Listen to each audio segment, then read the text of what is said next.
the fact that to define my self-worth by X, right, is to box myself in and to always be on the precipice of feeling worthless, right? Whatever, right? So if I define my self-worth as I have to achieve in order to be worthwhile. I have to be nice in order to be worthwhile. I have to be generous in order to be worthwhile. Then I'm always going to be feeling worthless, right? Or I'm often going to be feeling worthless. I'm right on the edge of being able to as I say, kind of fall off the cliff and become worthless because I'm never going to be whatever it is all the time. We've been on a couple dates together, but I got to just tell you, you are just not smart enough. I'm going to have to break up with you because I really need to date someone who's just totally at my level and really brilliant. Hello, and welcome to the Feeling Good podcast, where you can learn powerful techniques to change the way you feel. I am your host, Dr. Rhonda Borowski, and joining me here in the Murrieta studio is Dr. David Burns. Dr. Burns is a pioneer in the development of cognitive behavioral therapy and the creator of the new team therapy. He is the author of Feeling Good, which has sold over 5 million copies in the United States and has been translated into over 30 languages. His latest book, Feeling Great, contains powerful new techniques that make rapid recovery possible for many people struggling with depression and anxiety. Dr. Burns is currently an emeritus adjunct professor of clinical psychiatry at Stanford University School of Medicine. Hello, Rhonda. Hi, David. Welcome to the Feeling Good podcast, everyone in this country, in the world, and throughout the galaxy.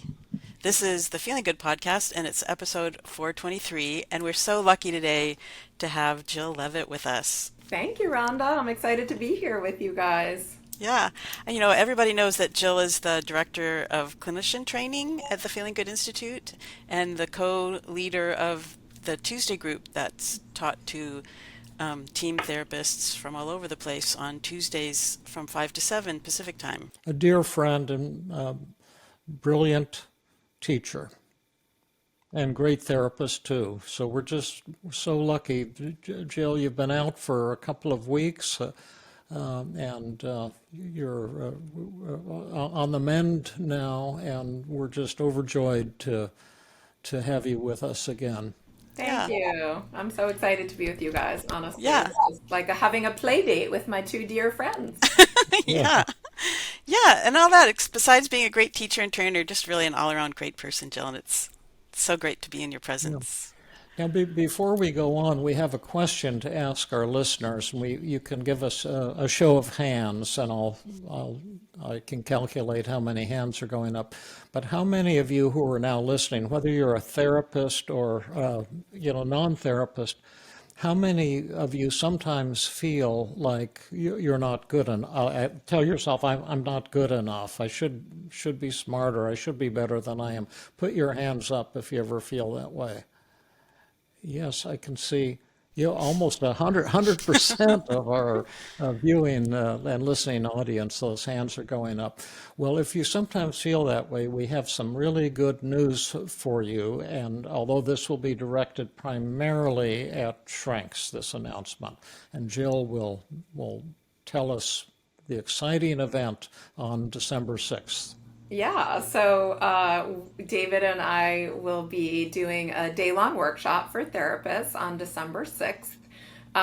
It's actually our first kind of hybrid workshop that we're going to be doing since before COVID, other than the intensive that we did. So this will be in person in Palo Alto and then also live streamed online. And the title of the workshop is I'm Not Good Enough, CBT Tools and Techniques for Improving Self-Esteem. And it'll be on December 6th. It's an 8-hour workshop for therapists. And we'll be focusing on just all sorts of thoughts and feelings around the concept of low self-esteem and beating up on yourself, not feeling good about yourself, and kind of overcoming that self-loathing and developing self-acceptance. And we'll be teaching specific tools and techniques that therapists can use with your patients, aside from, cheerleading, which, as we all know, is not only never works, it always makes people worse. But what are the tools that really do work that can transform someone's mindset and thoughts and feelings when you're feeling inadequate, like you're not good enough? And sometimes it seems absolutely real because we all fail at times and we all have many shortcomings. And so, and one other thing about the workshop is, since we know that most therapists, at least over 90% of the people in our Tuesday weekly free training group, feel inadequate and like they're not good enough, that your hidden or perhaps non-hidden agenda is to learn to heal yourselves as well as your patients, because once you've overcome your own demons and have a sense of enlightenment and joy, and you've kind of let your ego die and you've experienced a kind of being reborn, you'll have so much more to give your patients. So you'll be learning to treat yourself and to new powerful techniques to treat your patients at the same time. And you'll have a chance to practice, as you always do at our workshops. And also, one more thing, we'll be in a beautiful new facility where we're kind of collaborating with Palo Alto University, and they have a lovely in-person training center all set up with cameras for beautiful online video for the online folks. And so if you want to come in person, make sure you register early, because what that's going to be limited to like 55 people or something like Exactly. that. Yeah, Yeah. exactly. And Yes, and the last piece, David, is that we're going to be showing live, we're going to be showing video clips of therapists that we worked with at the intensive, Tammy, and her, excerpts from this really powerful, amazing therapy session where she was feeling not good enough. And we'll, use excerpts from a variety of methods that we used with Tammy, and then we'll kind of teach them, show video demonstrations of them, and then practice. okay, so that's what it's going to be. So mark your calendars for December 6th, And how would halfway. someone sign up for it though? Right. So they need to go to the Feeling Good Institute website. So www.feelinggoodinstitute.com, and then go to the for clinicians and the therapist training section. And the workshop is posted there. Yeah, and I'll be sending out to my mailing list also some a blurb on it, and we'll try to put in the show notes the link too. So if you actually, once this workshop is published, which actually will be around November 18th, I believe, you can, well, maybe you should move before then, because that's still quite a ways off. And if you want to get the in-person seats, you should probably go right away. But at any rate, I'll have the link to the registration in the show notes for this episode as well. Thank you so much for giving us all that information, David and Jill, about the workshop that you're doing. It sounds like a really great class, and it'll be fun to see the two of you in person again. I mean, who doesn't struggle with that thought about they're not good enough? And so many of our patients have that thought too. So it'll be really fun. And before we dive into our class today, our podcast today, I want to read this really great endorsement that Jessica, who's a wonderful Teams therapist, sent to you about podcast 406, which is about the podcast that we did on free will. And she wrote, "Hi, David. I just listened to the awesome podcast about free will, 406. I'm catching up on the philosophical series, and I absolutely love it. It kind of reminds me of why I love fractal therapy so much, and how the daily mood log can give me so much more information than a broad, 'I'm depressed' statement. It made me even wonder if we were talking about a moment in time when free will did or did not exist, and how people are thinking about it. It's such a broad statement, and it feels overwhelming to even consider it on that level. I guess that's why I dropped philosophy in college after my first class. I was wondering if you were feeling a bit concerned about the idea that people might use the concept of free will as an excuse for behavior like murder, as an example. I know I kept thinking that seems like a decision. I think you can have forgiveness toward even a murderer and also believe in free will while using other methods like acceptance, as you mentioned, and even reattribution, as Matt mentioned. I suppose to each his own. I loved the dialogue, and I loved hearing your opinions. Anyhow, I just wanted to say thank you for making these podcasts and sharing all of your insights and thoughts. I hope to see you again sometime soon. Warmly, Jessica. Thanks so much, Jessica. It was great hearing from you. Viewers, Jessica is a fabulous therapist who used to come on our Sunday hikes. And I want you to know, Jessica, that we've started up the Sunday hikes again. And although they're only 2 miles at the moment due to my low back pain, I'm hoping it will slowly heal up so we can extend our distances. But we go out for dim sum afterwards, so there's plenty of time to chat. So you'd be really welcome to show up at my front door at 8:30 on any Sunday and join the Sunday hike. And thanks for your comments. I think a lot of people have really enjoyed that series on Philosophical Month. And now we're fortunate, too, to have recorded our first podcast with Tan, Tahn, an ordained Buddhist monk. And we're hoping to do a second podcast with him next week.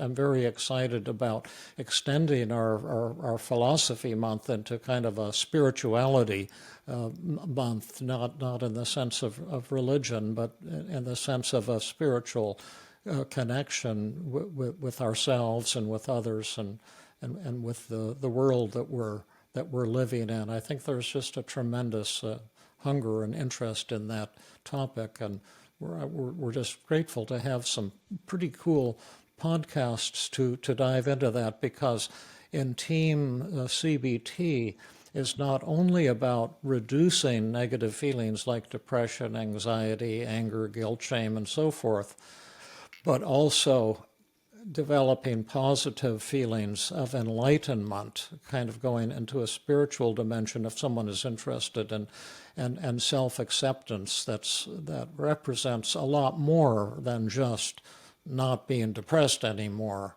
but really finding a really joy in the moment and in daily living. And that probably sounds like a lot of nonsense, but that's what I kind of feel anyway. And being elderly, I'm allowed to be half demented and half nonsensical. So anyway, thanks, and keep the wonderful comments and questions and emails coming, because we love it. We love your feedback and love to read your comments and answer your questions. Cool. I thought you sounded very wise, actually, but maybe that was cheerleading. Yeah. Um, Well, We have no standards, us Rhonda. elderly people, get along together. yeah, right. So last week in episode 422, we ended that Ask David method with kind of a teaser, that Ask David episode with a teaser about the feared fantasy. And today we're doing a deeper dive, and we're calling this podcast episode Feared Fantasy Festival. And we're going to be talking in more detail about the 4 types of feared fantasies that you identified last week, David, and the techniques and the self-defeating beliefs that lead to them. And so let's get started on that, our Feared Fantasy Festival. Yeah, and let me say that this podcast is not just for shrinks, but for everybody, and that there are 4 feared fantasy techniques that I've developed, and each is targets a specific self-defeating belief, and what they are is the approval addiction and perceived perfectionism. The approval addiction is I need everyone's approval to be worthwhile, and people with that belief fear criticism and judgment and disapproval. And another related belief is perceived perfectionism. That's where you believe that people can't love or accept you if you're flawed or if you're vulnerable, and that you have to impress people to be loved and respected and cared about. And the feared fantasy technique that is used for that and that we'll bring to life and demonstrate to you is called the I judge you feared fantasy. And the idea is to discover that the monster you fear the most, if someone really was judging you and disapproving of you, that you really wouldn't have to fear that anymore. You would see through it. And we'll do this for each feared fantasy. And then the achievement addiction that so many of us have, that my worth depends on my achievements, my worthwhileness does, and my capacity for happiness does. And the more I achieve, the more worthwhile I am, and the less I achieve, the more inferior and the more worthless I become. And the feared fantasy to challenge that one is called high school reunion. And then there's the love addiction, and that, of course, is the familiar I need love. I must be loved to feel truly happy and fulfilled. And the love addiction is the rejection feared fantasy. And then submissiveness is the idea I must please other people at the expense of my own needs and feelings, always be helping others, saying yes to others who ask me to do things. And the feared fantasy is called no practice. And maybe before we dive into these, Jill, you could give us a little bit of a spin on what the feared fantasy technique is and isn't, and what it represents, and why we use it. Yeah, right. So I'd say generally, although there are these 4 different kinds and we play kind of different roles in each one, the feared fantasy is always going to be a role playing technique where the patient and the therapist, or 2 people are going to play. One is going to play the role of the patient, right? So that part is pretty straightforward, and the other is going to play the role of kind of the critical other, right? So it could be the other that's saying, I judge you, you're not good enough, or the other that's saying, I've achieved so much and I hear you haven't achieved that much, and therefore I look down on you. Or the other in the love addiction is going to be the one who's saying, essentially, I reject you, right? The rejection feared fantasy. And then finally, the other in the submissiveness feared fantasy is essentially going to be trying to get the patient to do something for them, and the patient is going to have to say no, right? That's what we call the submissiveness feared fantasy, is the no practice. So essentially, the feared fantasy is always going to be some version of the patient playing themselves and the therapist playing kind of this scary other. And then the cool thing is, of course, we can always do role reversals, like in many of the role-playing techniques that you've created, David. And the goal of it actually is for the patient to enter this kind of, Alice in Wonderland nightmare world, where the thing that they're really most afraid of happening, the thing that they're most afraid this other person is going to think or say to them, they actually kind of get up in their face and they do just that. And so it's kind of a version of exposure, right? And what we like to tell people is this is not social skills training. So we're not trying to say, if someone got up in your face and said, I judge you, this is exactly what you want to say. Because in many cases, if someone were to be harsh and critical of you, you might just walk away, right? So this isn't social skills training, but it is trying to get you to really imagine that this thing you're so afraid of happening actually happened, and to sort of realize that the world wouldn't end, that nothing so terrible would happen, and to start to kind of chip away at that self-defeating belief. And that was beautifully stated. And I want to also emphasize that when you do the feared fantasy, you invite the patient to go with you. Of course, you have to have an agenda and empathy and good trust, and you don't just impose this on somebody, but it's in the context of TEAM therapy, and it's one of the methods you'd use at the M part of the session. But to invite the patient to go into an Alice in Wonderland nightmare world where your worst fear comes true. And in this nightmare world, there's 2 weird rules.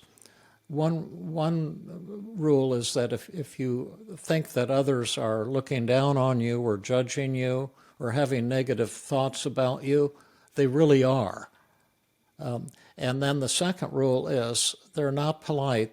They get right up in your face and say the things to you that a real human being would rarely ever say. Most people are polite; they keep their thoughts to themselves, and so you never get a chance to confront the monster that you fear. And usually, when we're afraid that others are judging us, we're really distorting reality, and often people are not judging us in the way we think. And so you never really get a chance to say, but what if that my worst fear came true? What if someone really did judge me? What if someone was more successful than I am and was looking down on me? Or what if somebody, didn't love me and rejected me, or didn't approve of me? What then? And this gives us a chance to answer that question in this feared fantasy world. And who, Jill, is the person that we're confronting in this feared fantasy world? Is it actually another person? No, in fact, I mean, we act it out as if we're another person, but truly, this is really what the patient is fearing the most, right? It's really the patient's harsh and critical and judgmental voice. Yeah, it's the projection of our own fears, because when you're afraid that someone else is going to judge you for not being good enough, it's 100% of the time because you yourself are judging yourself that way. So when you're doing battle with the feared fantasy monster, you're actually doing battle with the voice in your own head. And I would say that of all the techniques that I've created, this technique and the externalization of voices are perhaps the most powerful of all, and the techniques that can sometimes bring people not only out of your fears, but into a kind of state of what could be called enlightenment, which is really completely seen through your fears. And that's based a little bit, perhaps, on the teachings, Tibetan teachings of when you confront the monster you've been running away from in all of your previous reincarnations, and you stop running and you confront it, you'll usually discover that the monster has no teeth, and that creates a kind of sudden enlightenment, and then you don't have to go through the death rebirth experience anymore, but you go into nirvana or some such thing. But we're taking this on a practical level right now, which is helping people with intense feelings of insecurity to overcome those feelings. And one other thing, David, that I have often heard you say, and I really like, is this idea of kind of like a low level solution and a high level solution, right? So, Right. like that of course, when we're working with patients and thinking about our own fears, a lot of times we can realize that something we're afraid of happening is really not likely to happen, right? And so we're worried people are going to judge us for not being good enough. And maybe we can use a variety of methods to come to the conclusion that people aren't that judgmental, or it's not really likely to happen. And that's kind of that low level solution. But the high level solution is discovering that even if people did judge you, you would be fine. And so that's kind of the goal of the feared fantasy as well, right? Is to discover that this thing I'm so afraid of happening wouldn't really actually be such a terrible catastrophe if it happened. Well, Rhonda, this was your question, and before we illustrate it, do you have any questions to add or anything to add, or do you want to dive right in, Rhonda? No, the two of you were really articulate, and you had every point that I um, was hoping, and that was kind of on my outline of things to talk about. So I'm ready to just dive in. I I love Okay, the great, addition of the low level and high level solutions. That's really helpful. great. Now, which one would you like to work on first? The I judge you for the approval addiction, or high Sure. school reunion Well, for let's the start at the achievement top, and addiction? let's start at the top and with the approval addiction, perceived The approval perfectionism. addiction, the I judge you. And would you like to practice this one with Jill, Rhonda? Sure. Okay, so take it away, Rhonda. Okay. Um, well, let's say, Jill, that I'm overweight and I'm struggling with my eating. habits, and I have a lot of thoughts about people judging me because, I mean, maybe I even have the thought that people judge me because I'm overweight. How Okay. does that work? Sure. So, and again, we want to make sure, and David, you can jump in here as we're starting to set this up, but we want to make sure, of course, we're going to assume that you've done lots of beautiful empathy and that the patient's goal is to get over this fear of being judged, right? That the patient, is bought into the idea that that's what I'd really like to do. If I could press a magic button and walk out of here, I would no longer worry about people judging me. Yeah.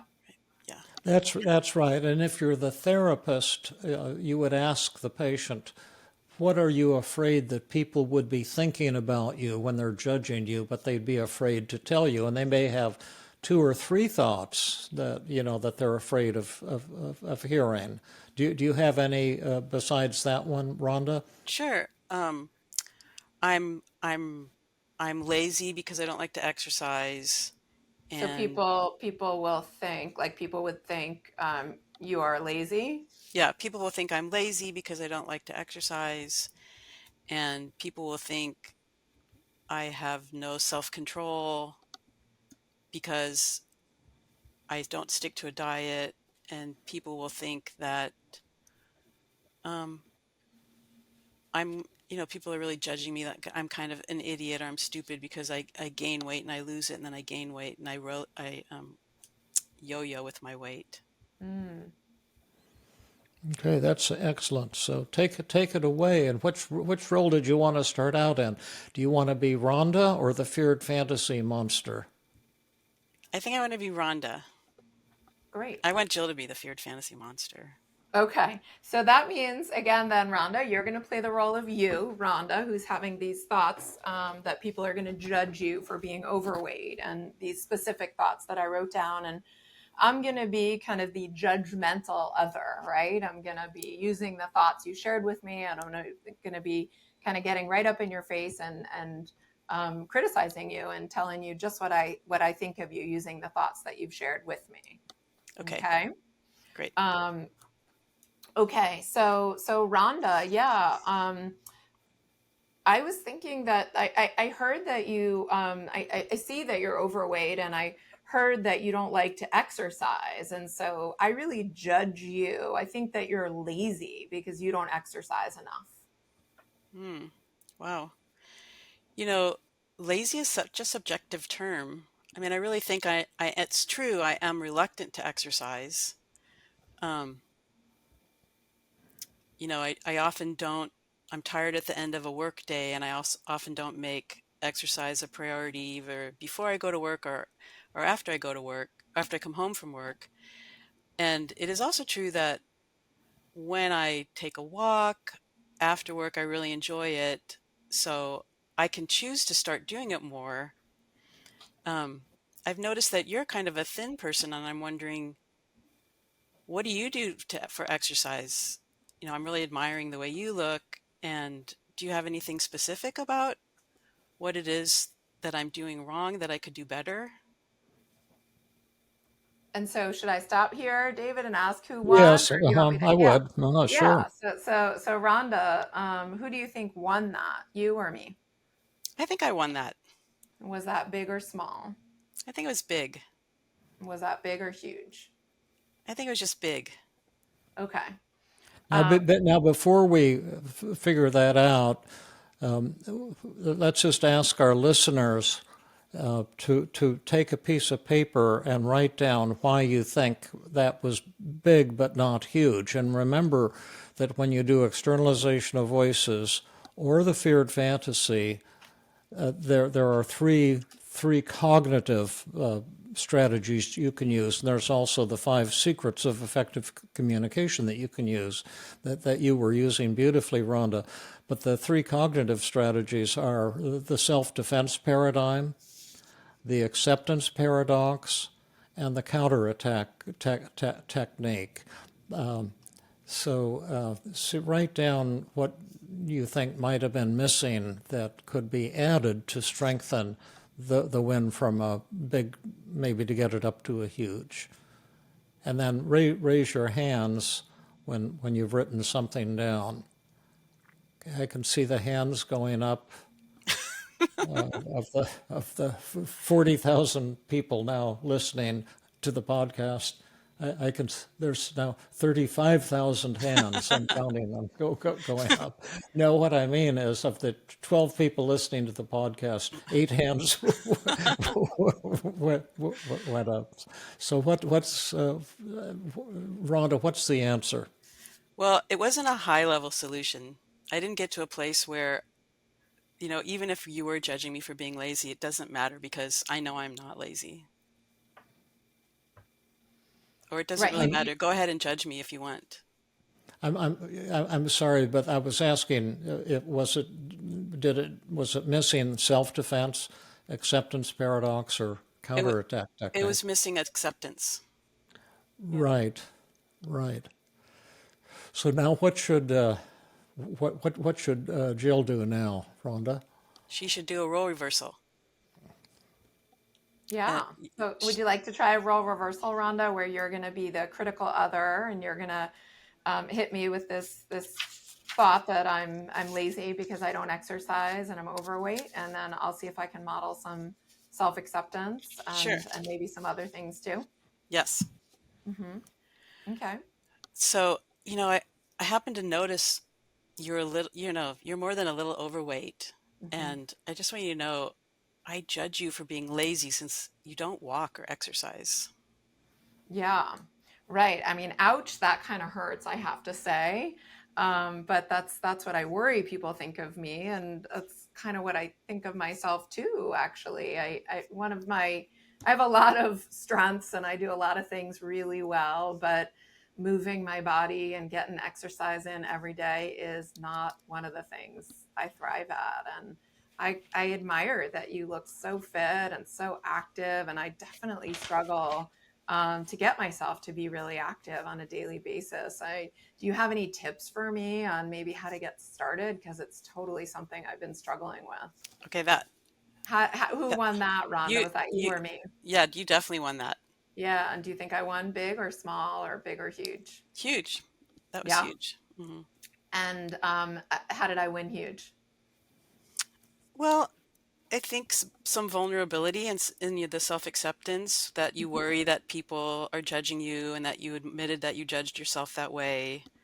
And then you did some stroking and some inquiry, some Yeah. specific inquiry with me. Yeah. And so should we try a role reversal? Do you want to try that out and see how some of that more self-acceptance goes for you? Sure. Yeah. But before we do that, I just want to comment that happened really quickly, and people might say, okay, so one technique worked, and then they didn't work, and then the other technique worked. But it's more than that, because what we're really dealing with is getting into a state of enlightenment. This isn't just a word game, but on an emotional level, and that Rhonda, you had been resisting something that was blocking you from a state of enlightenment. We'll see if you can do it now, but you were defending yourself, right? And Yes, I was defending myself. and why didn't that work? And why do you think you were doing that? And I don't mean this as another I judge you, but because it's the thing that almost all human beings do almost all the time. So it's not something trivial that we're talking about right now. Well, I think self-defense is the first approach that I usually go to. Even though I know that acceptance is the much more powerful one, I feel like I really have to protect myself and be protective of my emotions and my feeling vulnerable. And I guess I wasn't willing to be as completely vulnerable as Jill was. Yeah, yeah. I love And what you just said. when you say that's your go-to, I mean, I think it's most people's go-to, right? Like to kind of put up our dukes and protect ourselves, right? So it's good that you modeled that, because I would think that most listeners would also first go to that place, right? Okay, let's see if you can do it. Let's try a role reversal. You're in the bad guy role now, Jill. Yeah. Okay. Right. So Rhonda, I can see that you're overweight, and I've also heard that you really don't exercise or move your body. You're doing yourself no favors. I'm thinking you're pretty lazy because you don't exercise. Wow, that's pretty harsh to call me such a, an ugly word. Like lazy is so judgmental. And Mm. it's true I don't exercise. I don't really like to exercise. I like to do lots of other things, but exercise isn't my most fun first choice. And I know I have to be more on top of that to be a healthy person. I don't care really as much about losing weight as I do about being healthy. And I do kind of worry that people judge me, and I also worry that I judge myself. And what I'm really working on is getting to a place of loving myself and loving who I am, and being able to make choices consciously about what to do for my health, rather than to counterbalance the judgment that I have toward myself or that you're having for me. Great. And who won that, Rhonda? You or me? I think I won that. Was that big or small? I think that was huge. Yeah. That felt bigger because um, it did feel like I was accepting myself more and trying to get to a place of making choices out of being healthy rather than countering Mm. judgments. Does that make Yeah. sense? Yes. It was more and acknowledging kind of I'm working on trying to accept myself more and love Hmm. myself more. What do you Okay. think, David? You look pensive. Oh, well, I thought it was a huge minus, Yeah. like a huge, but not a huge. Mm.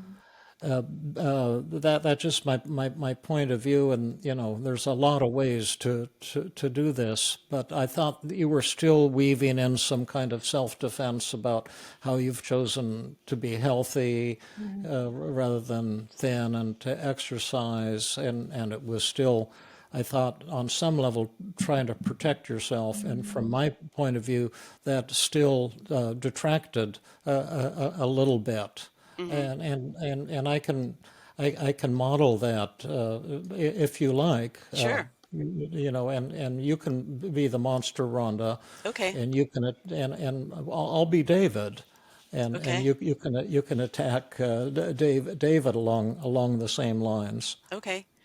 I noticed, David, that you're quite a bit overweight, and I'm judging you. You're so lazy. You don't like to walk or exercise.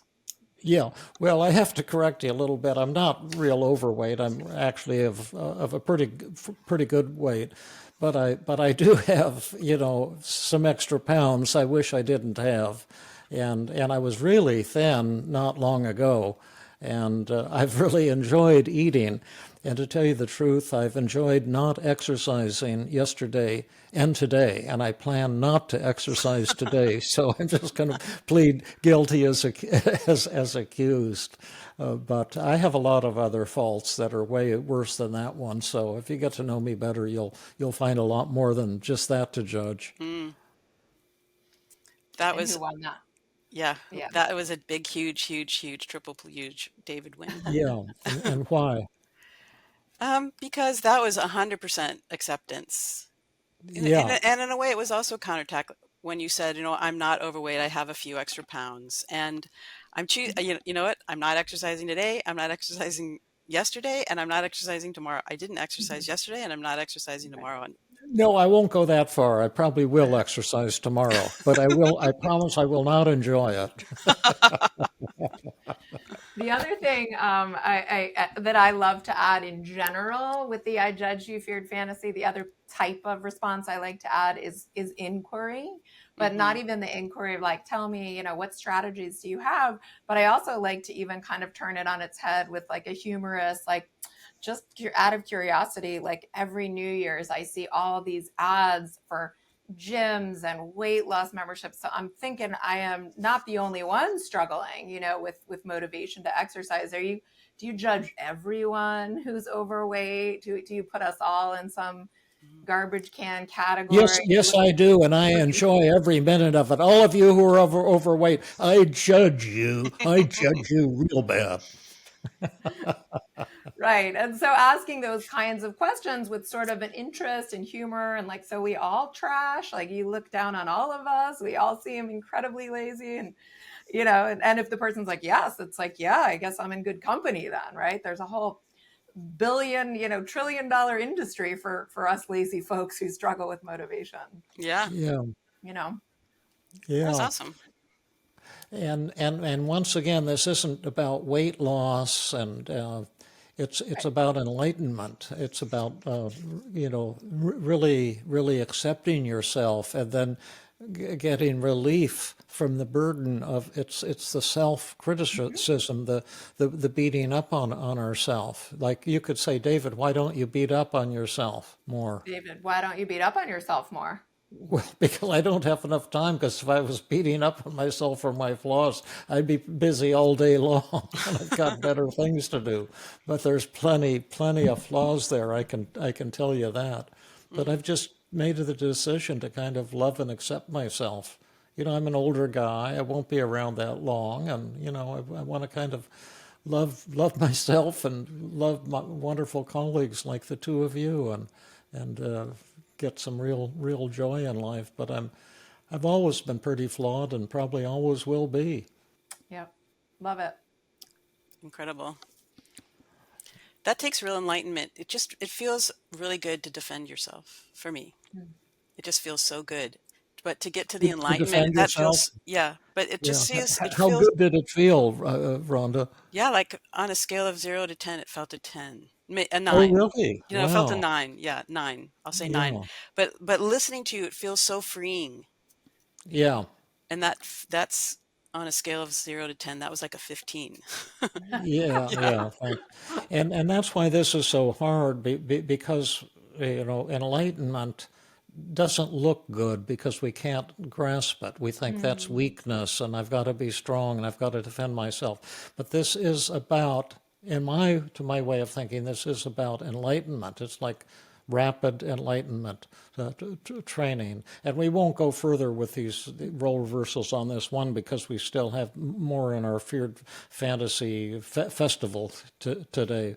But any further comments, Rhonda or Jill, about what we've done here so far?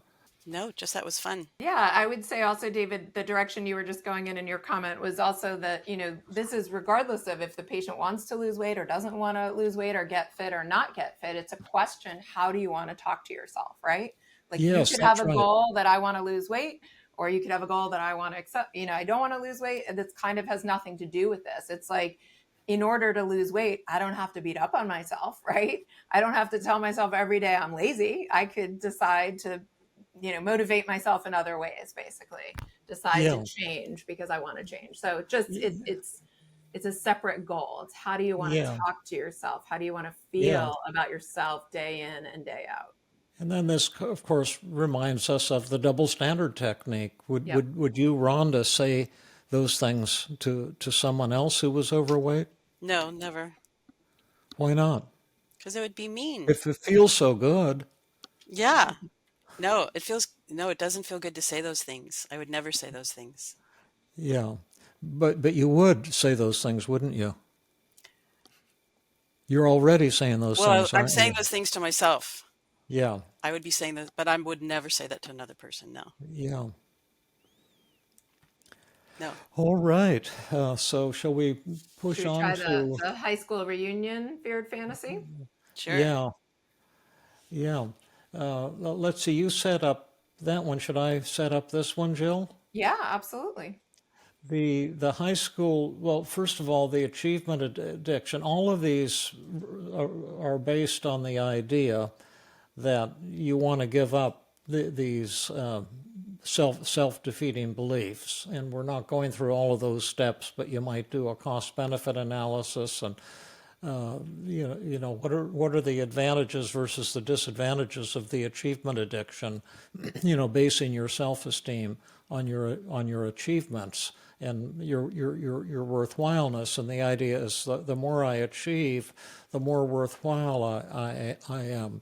And this can cause a lot of a lot of misery. I was working with a woman in Philadelphia, and she said, my husband and I bought a house in the fanciest neighborhood outside of Philadelphia, but we moved in there when the prices, before it was a high-priced area.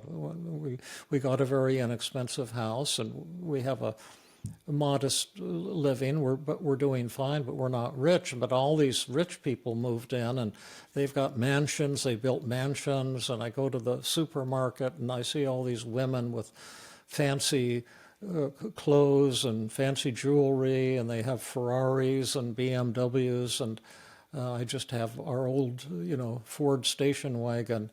And, I realize it's not to my advantage to base my self-esteem on my achievements, but it seems to be true. I mean, I was never one of the popular people or a captain of some sports team or head of the cheerleaders when I was in high school. I was never a valedictorian. I've never been exceptionally skillful or talented, and there's no way that you can convince me that I'm as worthwhile as Bill Gates or these people who have tremendous wealth and success. And the high school reunion is the feared fantasy that's designed to reveal to the person that mindset is not only cruel, but it's not even valid. And the way we do it is, let's say we imagine that you're going back to your high school reunion, and you run into an old friend, and this old friend has just been on the cover of Time magazine. Person of the year, and with just incredible accomplishments in science and business and making millions of dollars and become exceptionally famous and successful, like that guy who's the head of Tesla. I'm trying to think of his. Elon Musk. Yeah, Elon Musk, somebody kind of like that. He's sending rockets to Mars and has some tremendous Skylink method for cell phones, and he's got Tesla and all these fantastic things, and then you're going to have a dialogue with this person who shows up at the high school reunion with his bodyguards and handlers. He comes in a stretch limousine, and we want to find out if it's true that human worthwhileness depends on our achievements. And there's a little semantic thing that's important to point out first. Human talent does dominate and determine our value in the marketplace. So if you're a fantastic tennis player, you're going to have a lot more value on the local tennis team. Everyone's going to want you on their team. And so we're not talking about commercial value. We're talking about a spiritual thing, human worthwhileness. Does that depend on our achievements? And that's where a lot of people go into depression and anxiety because of that, feelings of inferiority and inadequacy, and sometimes, frequently, in a sense, even resort to suicide because they're thinking they're not good enough, not worthwhile enough because they haven't achieved enough. So it's a fun game, a funny game we're playing, but it has a very serious purpose to reveal a kind of truth to people. So do you want to do this one as well, Jill, with Rhonda? I've kind of explained it, and you two can demonstrate it again if you like. Okay.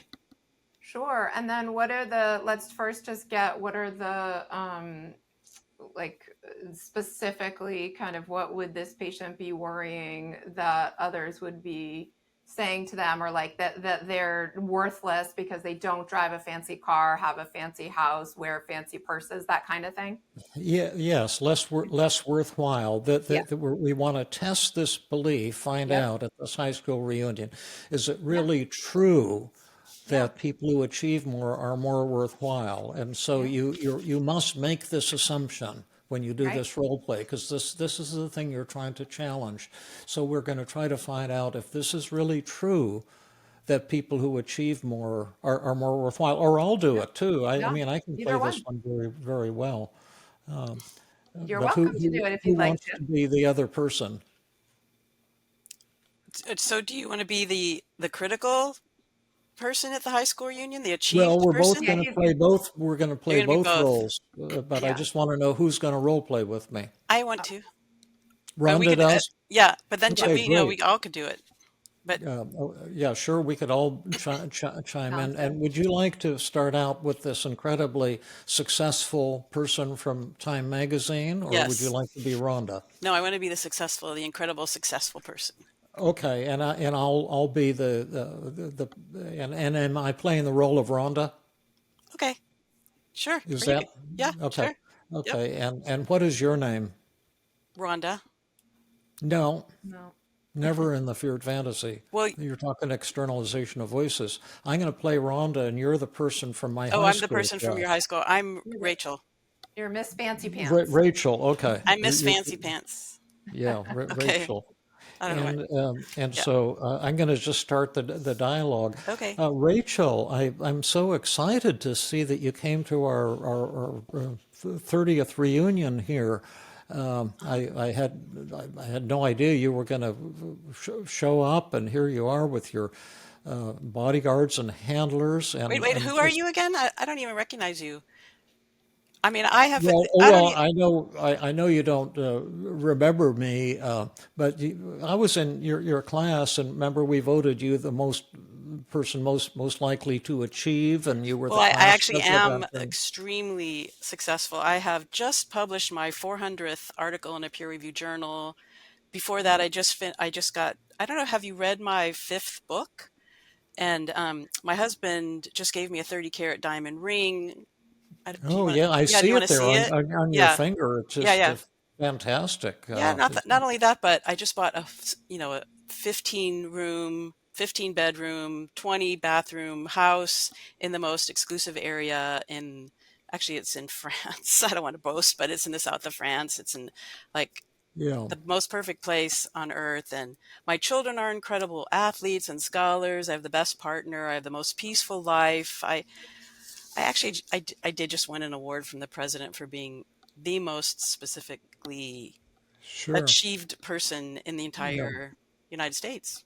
Yes, well, I, yes, that's what they said in the Time yeah, magazine article. yeah. They said that not only were you the most successful woman in the United States, but probably the most successful human being on the surface of the earth. Oh, And they yeah, were thinking of giving you the Person of the Decade award.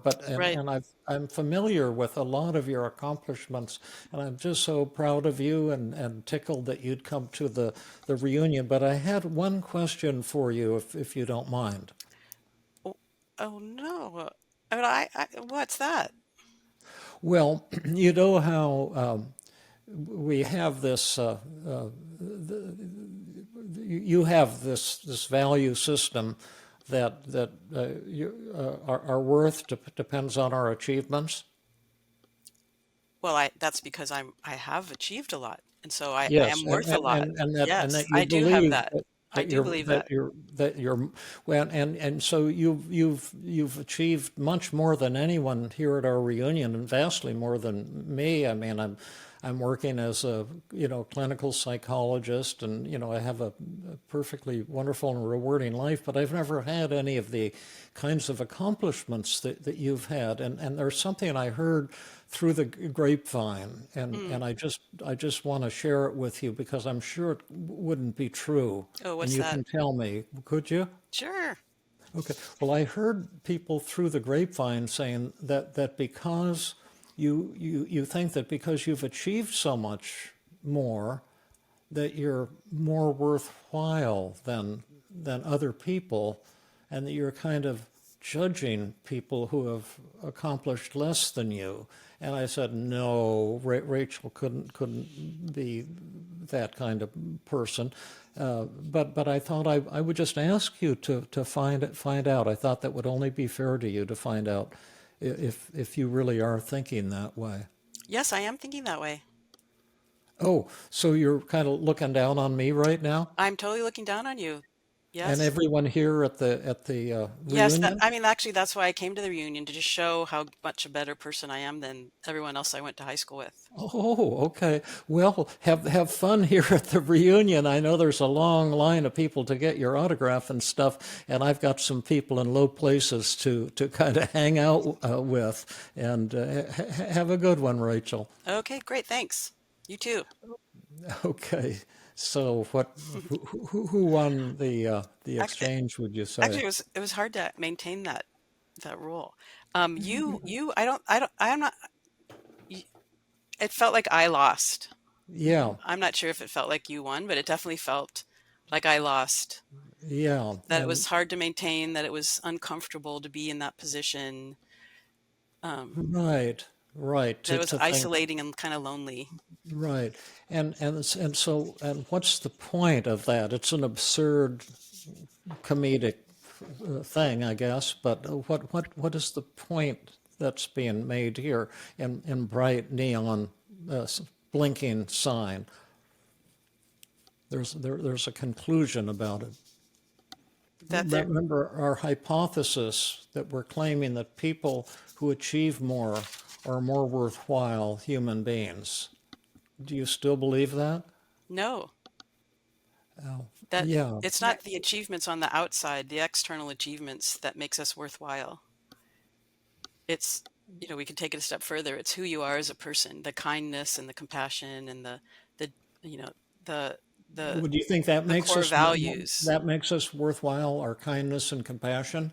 So then if I'm kinder than you, I'm more worthwhile than you. And if you're less kind or if you have an unkind day, does that mean you fall into the worthless bucket? N- no, because there's no. But See, I do.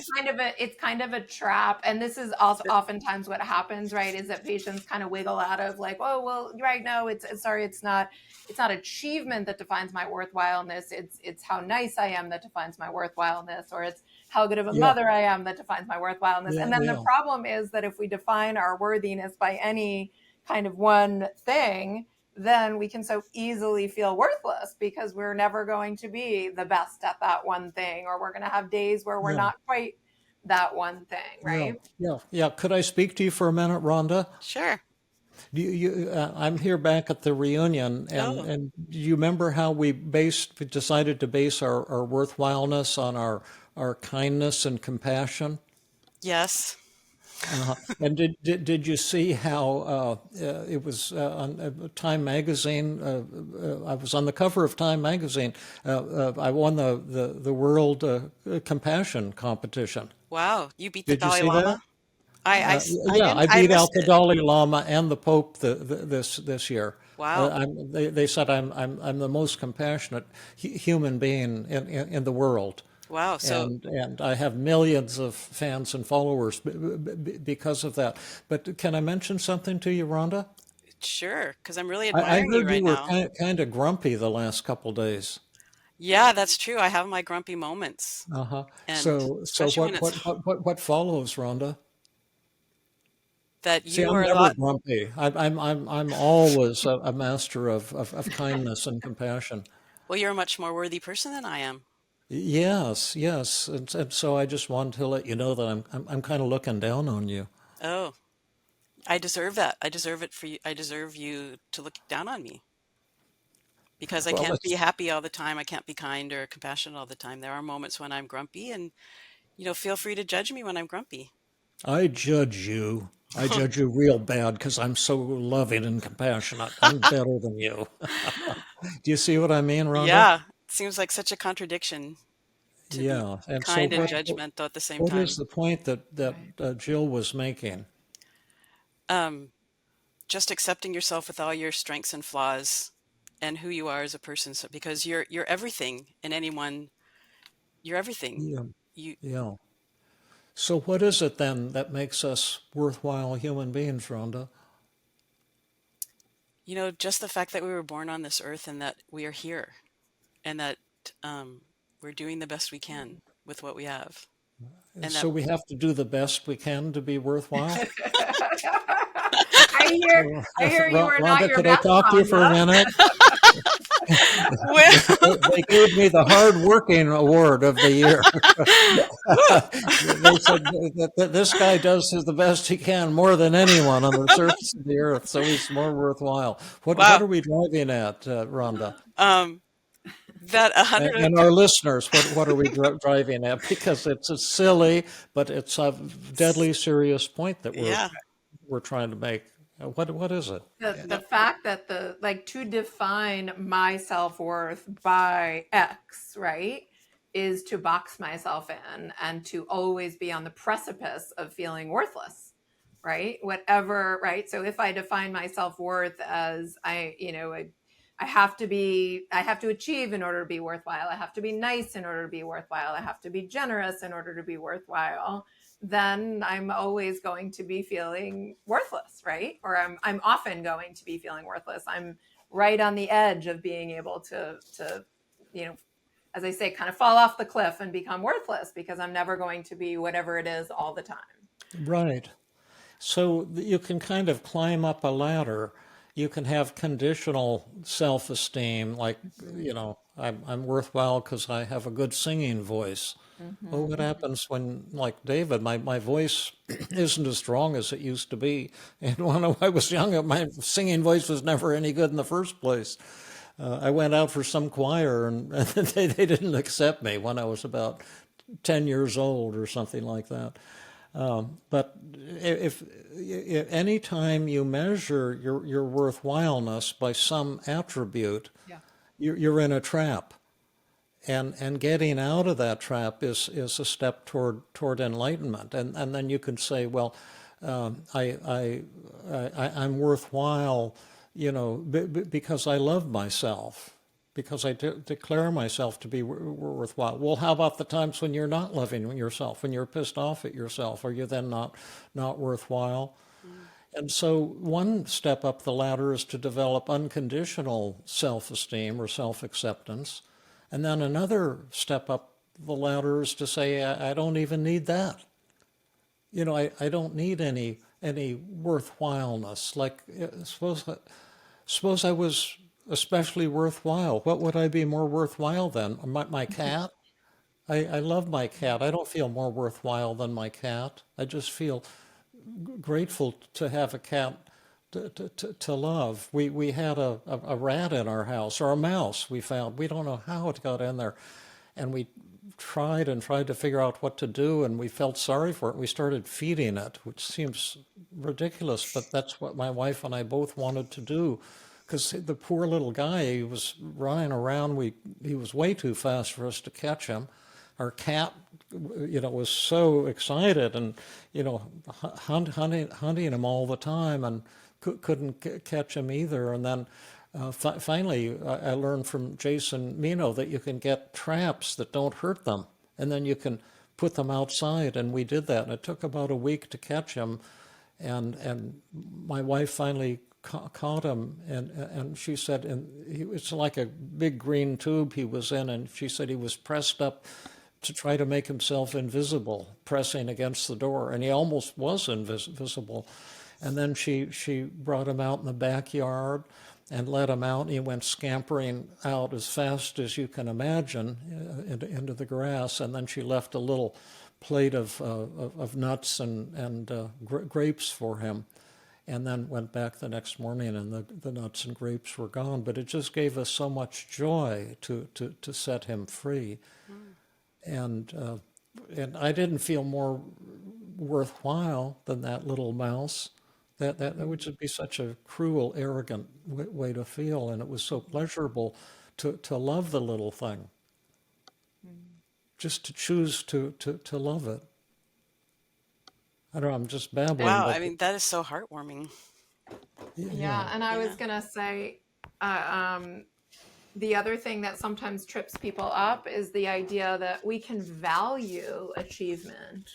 Yes, that's right. Right? We can value working hard. We can value kindness and generosity. Yes, We can value that's whatever right. we want and we can work really hard toward it. But as soon as it becomes the definition of our self-worth, we're in trouble, right? Yeah, And so we can hold those values and we would never want to take them away from our patients, right? Or be in the business of telling them what to value, but rather it's that absolute all or nothing must be this all the time that drives, depression, anxiety, yeah, worthlessness, hopelessness, right. etc. Yeah.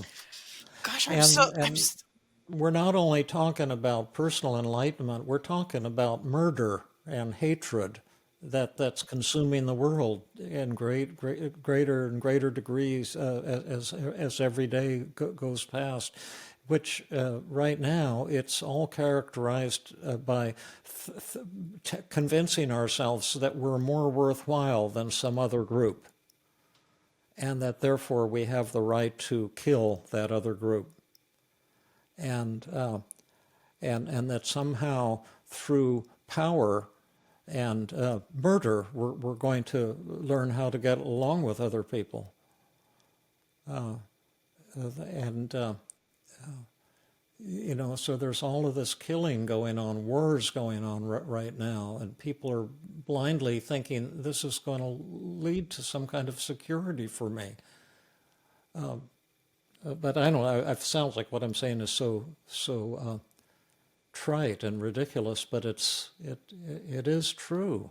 You don't win fans by murdering their children or their parents. But that all comes from this kind of thinking that somehow we're right and you're wrong and we're good and you're bad, and we have the right to torture you, to kill you, to get rid of you, and then we'll be happy because we'll all have all good people. And I don't know. I would feel like an idiot talking like this, except it's become so real. You see it on television news every night. Yeah. But we're talking more about the personal judgments that we make that where we're judging ourselves and making ourselves miserable. Let's I just see. want to thank you both. I've never done such a deep dive into that high school reunion, and I really learned a lot by doing that, and ultimately failing at coming up with the answer. What we were learning, I didn't know, but how you described it is really powerful. Yeah, So that's why I'm thanks. so happy that Ton did the podcast with us. This Buddhist monk, a young guy, and we're hopefully going to have him back for part 2 next week. And he can tell us about his early days when he was just wandering and through the woods and meeting people for a couple of years and receiving whatever food people gave him, and how his own search for happiness and peace, and I'm eager to hear his personal stories, and maybe he can help us too with this whole issue of Enlightenment Month, which is what we've been I've been kind of fancifully thinking about this month would be Enlightenment Month, but that's what Feared Fantasy is all about. It's about helping each person come to a state of enlightenment, and the love addiction is I need love to feel worthwhile, and if someone rejects me, that's awful. We can demonstrate that one too if people want, and also the submissiveness belief. I have to please everyone at the expense of my own needs and feelings. Maybe you've had enough of this, Rhonda, or maybe you want to just want I us to haven't. illustrate one more of these. Have you? Have you had enough, Jill or David? No. Should No. we jump in and practice another one, David? Maybe the Sure, no. Yeah, let's do yeah. the love addiction.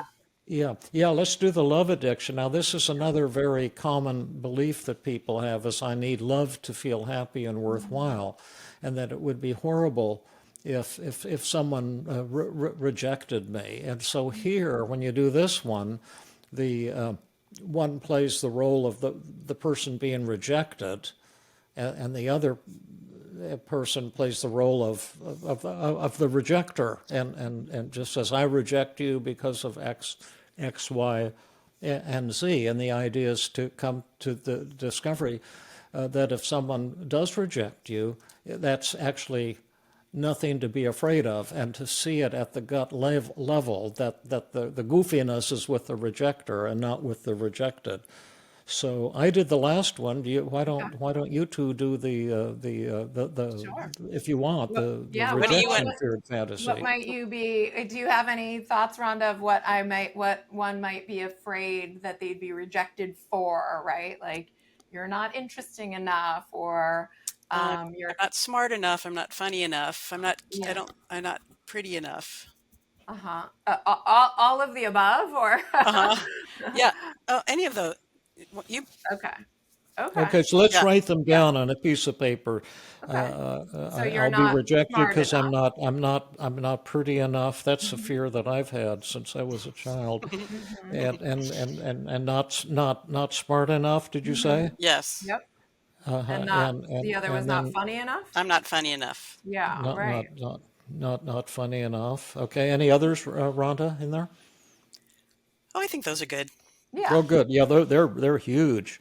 yeah. Okay, So go to Jill, it, do you want to team. be the rejector or the rejected? I'm You, happy to play either role. Do you have a preference, Rhonda?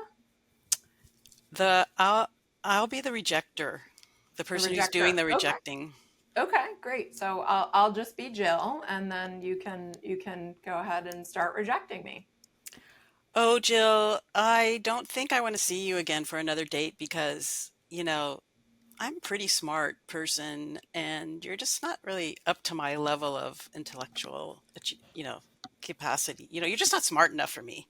Yeah, I mean that hurts, right? Like I actually was kind of enjoying my time with you. I thought we had a little chemistry going, but I think you're totally right as to the fact that I'm not nearly your intellectual equal. And so it sounds like you were looking for someone who was really what, like book smart, or like was it like current events smart, or like which kind of smarts is really like a turn on for you? I need someone who's really good in calculus.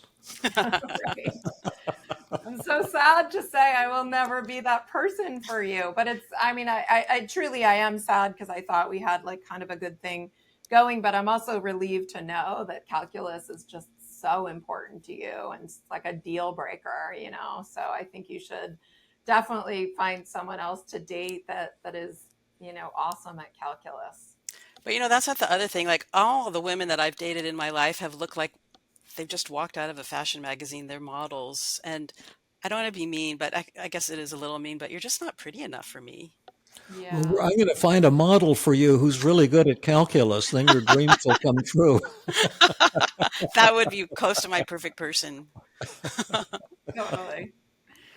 It's because it's tough for you to find that Venn diagram, but have at the overlap of the calculus star and the hot model. But I think it's true totally that those are not, I'm neither drop dead gorgeous nor awesome at calculus. And if that feels really important to you, then I think you should try to find someone who's gonna, hit the mark on both of those. And I gotta find someone who, likes my sense of humor and my spark and my kindness. It's feeling like we're not a great fit.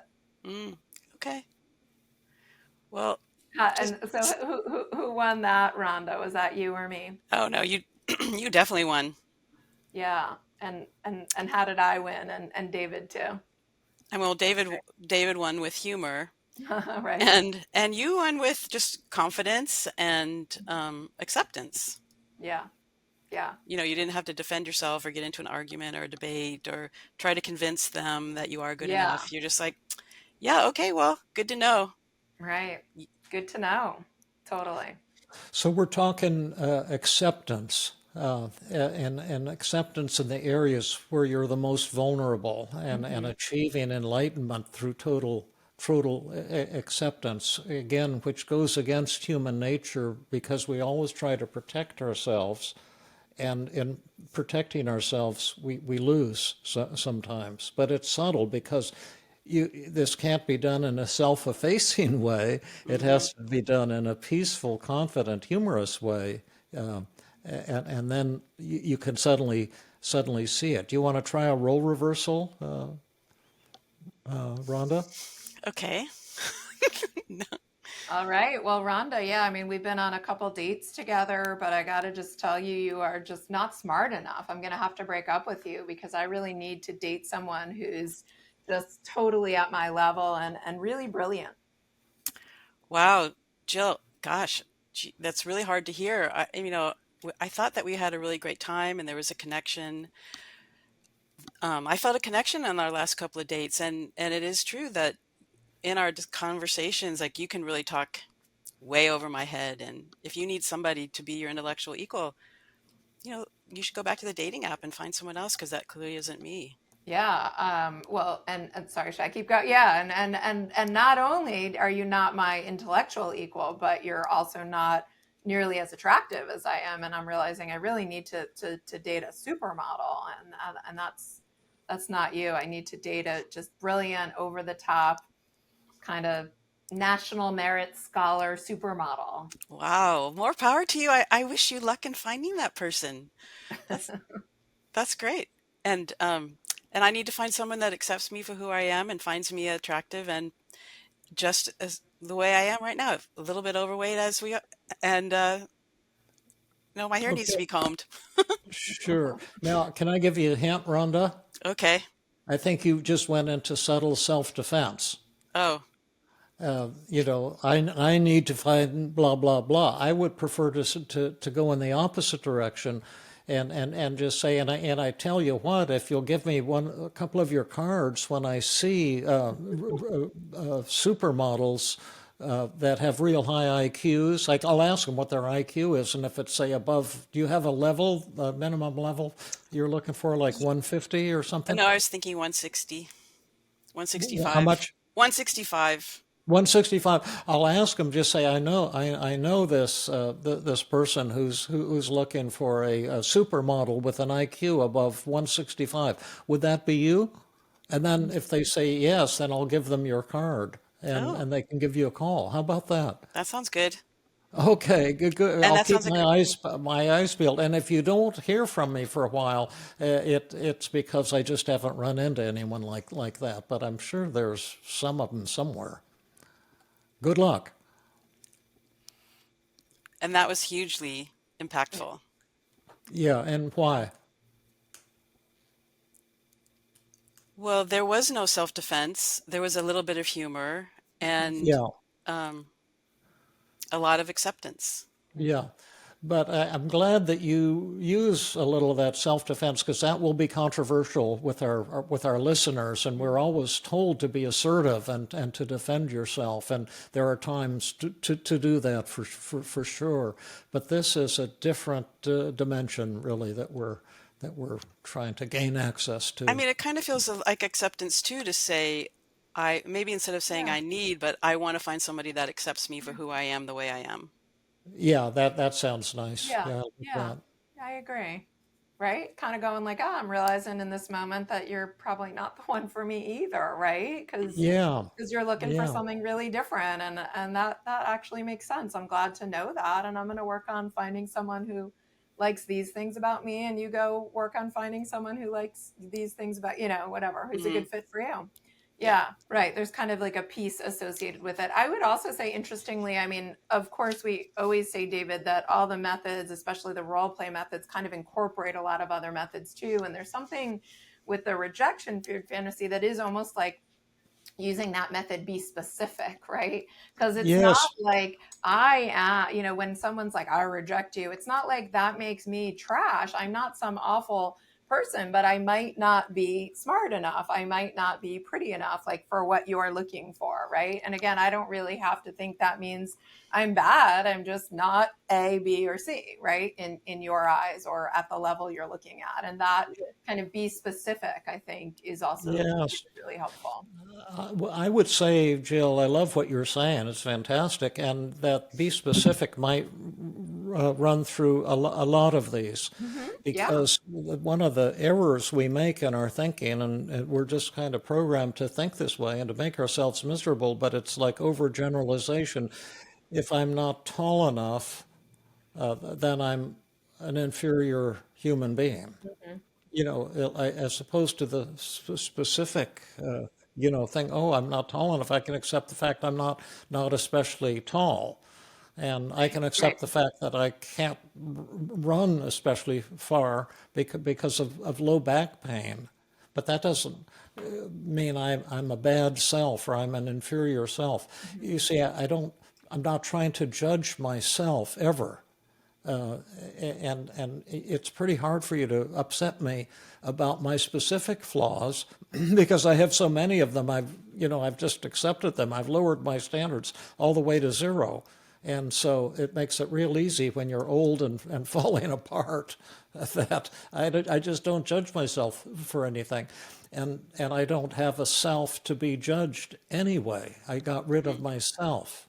And that also frightens people. Maybe that's a topic for another day. But this idea that you have a self, the moment you think you have a self, you're going to start wondering if it's good enough. And that's where all of your pain comes from. It's not our specific flaws, but this generalizing, say, oh my God, and if I'm not smart enough, then I'm not a worthwhile person, or I'm not as worthwhile as these other smart kids, or if I'm not big and muscular or a great football player, then I'm not one of these studly guys. And our culture is based on judging human beings. And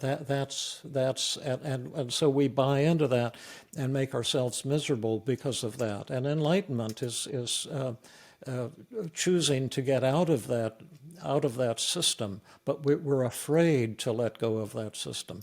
We fight to maintain thinking patterns that are the source of our depression, our anxiety, our shame, our difficulties, getting close to other people. And that's just some babbling, but I'm trying to simplify this a little bit. But it seems simple, but it's hard to get there. Should we do the last one, the no practice? Sure. Yes, yeah. You explain this one, Jill, if you Yeah, would. well, I would just say that lots of people are afraid to say no to other people and think that they have to put other people's needs above their own. And then, of course, end up feeling probably bitter and resentful and burnt out and maybe even used. I can think of several patients in my practice right now who sometimes the story is almost like they tell the story of something that happened to them, and they can't believe how little other people do and how much they do and how people are taking advantage of them. And when you look at it, it's really because they're putting themselves in these situations because they're not saying no, or they're swooping in and doing way more than they're wanting to do, right? And so that's kind of the submissiveness, self-defeating belief. And so then we have them practice no practice, which actually I think is really the simplest of the four feared fantasies. And that's where I'm going to, if I were the therapist, I'd probably play the role of someone trying to get my patient to do something for me, to do a favor, drive me to the airport at 5 a.m. this morning. I have a patient who loosely based this on a patient who had planned a trip for a bunch of friends, and everyone had paid and the trip was paid for. And then two people came up to her and wanted to back out of the trip at the last minute and get their money back. But they can't, they paid it. And she was terrified about how she would let them know that she couldn't give them their money back. So, playing the role of the person demanding their money back. So is there anything else you want to say, David, or should we jump in and practice? Let's just jump in. You can model it again with Rhonda. Great. Rhonda, do you want to be the let's do the one I just said briefly, Okay. right? So I have a good one. Okay. Rhonda, you can ask Jill to come back and do a podcast next week on disarming, Okay. and Jill can But what if try I to say want no. But I think Jill would say yes. Okay, so I have to not be able to. I have to be practicing saying no, David. Yeah. Yeah, yeah. Okay. So And Rhonda's going to keep trying to coerce you into saying yes. yeah. Yeah. through flattery, through pressure, Yeah. whatever you Anger, can come up with, whatever you want to lay on Rhonda. me. Yeah. Jill, this podcast was so awesome. David and I really need you to come back next week, next Tuesday or Monday or any day. We would revolve the recording around your schedule, and we want to do something on something the disarm technique. And you're such an expert in the disarm technique. I don't think anyone else in the team community or actually even in the world could teach and about the disarm technique as much as you can. And you're so articulate and you have so many great examples. Do you think you Yeah. could? So thank you. Thank you, Rhonda. I'm so flattered, honestly. It means so much to me that you guys are asking me back and that, you've said you feel like I have a lot to offer. You know just what to say to make me feel wanted. But I have to say that next week is not going to work for me. I'm just back to back with patients and meetings and other projects. So I'd love to join you in the future, but unfortunately, I just can't do it next week. And I'd be happy to help you find a replacement. Oh no, there's nobody that could replace you. But why don't you tell me what your schedule is, and so I can see where David and I could fit in with. I mean, you can't work every minute of every day. Why don't you Yeah. share your calendar with me? Right. I can see that you probably are good at scheduling and figuring things out for me, but I have to just actually honestly and respectfully say no. I've kind of know my own limits and I love you guys, but I got to say, can't do it next week. I hope you can respect that. You got to lay it on me one more Well, time. I really do. I respect you so much, and I do respect that you're very busy, but I actually have a counter offer. Like when you could come in, I'll come over and I'll make dinner for you and your family so that I'll take one burden off of you so that you have some free time. In fact, I'll come along and we'll have a big party at your house. Yeah. Could we take a rain date on the party? That sounds like a total blast. Love you guys. But I gotta say no for next week. And again, I adore you guys, but I do hope that you guys can find a replacement and that you'll love me all the same, even though I've got to say no this time. When you think of all the things I've done for you, you won't do this little thing for us? I know it makes me sound really shitty, David, doesn't it? So who's winning, Rhonda? Oh, Jill is absolutely winning. And how is she And doing it? and she's doing it, by being firm in what it is that works for her and by being kind and flattering toward us. You want to try it, Rhonda? Not really. I really don't want to try it. No. Well, I really need you to try it in this podcast, Rhonda, Uh-huh. because we need to demonstrate the role reversal. But I've done so many things already. This podcast, I'm kind of at my limit, and so I'd have to say no, I just really don't want to.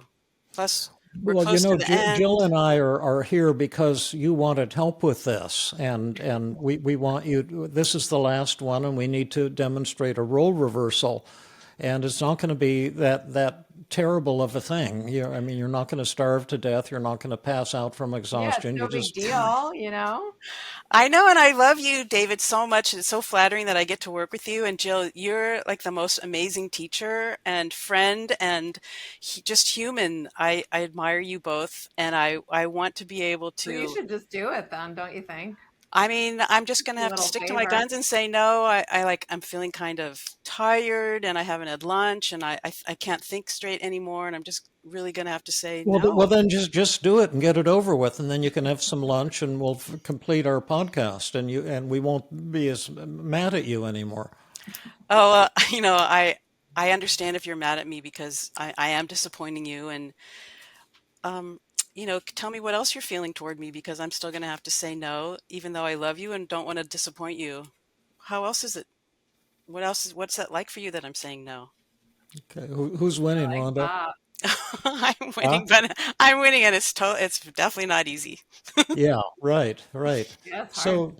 So, that you did beautiful at that, Yeah. Rhonda, and I have to thank both of you for our Feared Fantasy Festival. It met my expectations for sure, I hope those of you who are listening enjoyed it and grasped it, because it looks simple on one level, but people often get very confused and don't understand this. Are there any teaching points that we could finish with, Jill? Or because to us it's really obvious the points we're trying to make, but it may be, kind of confusing. We can let our listeners contact us and tell us what they think, but if you're a therapist or a general person, you might tell us if you learned something or if it was confusing in some way. What do you think, Jill? Yeah, no, I would say if you're trying to learn it, maybe just pick one and just try to focus on that one, right? And Yeah, as a therapist, when you're practicing with your patients, I think kind of like all methods, you sort of want to, or not sort of, you want to know where you're going, right? You want to know what yeah. it is you're trying to accomplish, where you're trying to lead the patient in a way, and kind of have that clarity in mind. Those are my Yes, thoughts. that's right.